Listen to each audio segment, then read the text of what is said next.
केंद्र शासनाच्या PM E बस सेवा योजनेच्या प्रभावी अंमलबजावणीसंदर्भात क्रांतिज्योती सावित्रीबाई फुले सभागृह येथे महापौर विनायक कोंडल यांच्या अध्यक्षतेखाली आढावा बैठक संपन्न झाली।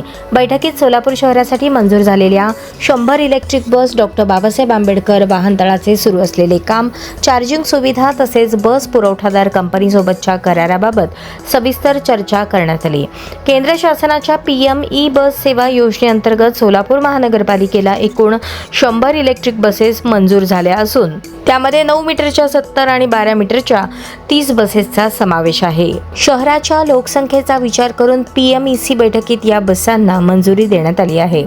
टीपी क्रमांक 2 बुधवार पेठ येथील डॉक्टर बाबासाहेब आंबेडकर वाहनतळाचे काम अंतिम टप्प्यात पोहोचले असून नागरी बांधकामाची सुमारे 80% आणि बिहाइंड द मीटर वीज पायाभूत सुविधांची 95% कामे पूर्ण झाली आहेत। उर्वरित कामे जुलै 2026 अखेर पूर्ण होण्याची अपेक्षा व्यक्त करण्यात आली।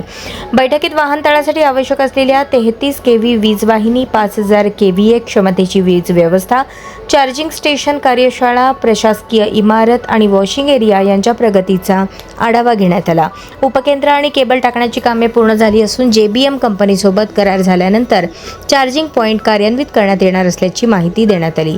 ई बस संचलनासाठी केंद्र शासनाने निश्चित केलेल्या जेबीएम प्रायव्हेट लिमिटेड नवी दिल्ली या कंपनीसोबत करण्यात येणाऱ्या करारपत्रकाच्या अटी व शर्तींवरही सविस्तर चर्चा झाली। करारानुसार ई बसचे संचालन, देखभाल, दुरुस्ती, चालकांची नियुक्ती, मनुष्यबळ व्यवस्थापन तसेच इतर संचालनात्मक खर्च कंपनीमार्फत करण्यात येणार आहेत। यावेळी लोकप्रतिनिधींनी शहर आणि ग्रामीण भागात अधिकाधिक बस सेवा उपलब्ध करून देणे, बस थांब्यांवर वेळापत्रक प्रदर्शित करणे, विद्यार्थी व महिलांसाठी विशेष बस सेवा सुरू करणे, तीर्थक्षेत्रांसाठी नवीन मार्ग उपलब्ध करणे तसेच ऑनलाईन तिकीट सुविधा सुरू करण्याबाबत सूचना मांडल्या।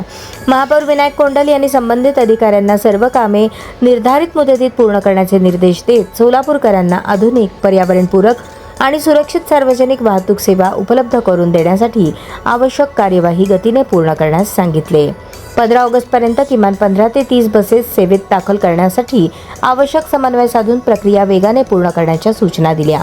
बैठकीस उपमहापौर ज्ञानेश्वरी देवकर, स्थायी समिती सभापती रंजिता चाकोते, सभागृह नेते नरेंद्र काळे, नगरसेविका रोहिणी तडवळकर, आयुक्त डॉक्टर सचिन ओंबासे, नगरसेवक मनीष केत, जेबीएम कंपनीचे प्रतिनिधी कुलदीप गंगुर्डे, परिवहन विभागाचे नीलकंठ मठपती, अविनाश वाघमारे आणि अभिजित बिराजदार यांच्यासह संबंधित अधिकारी उपस्थित होते।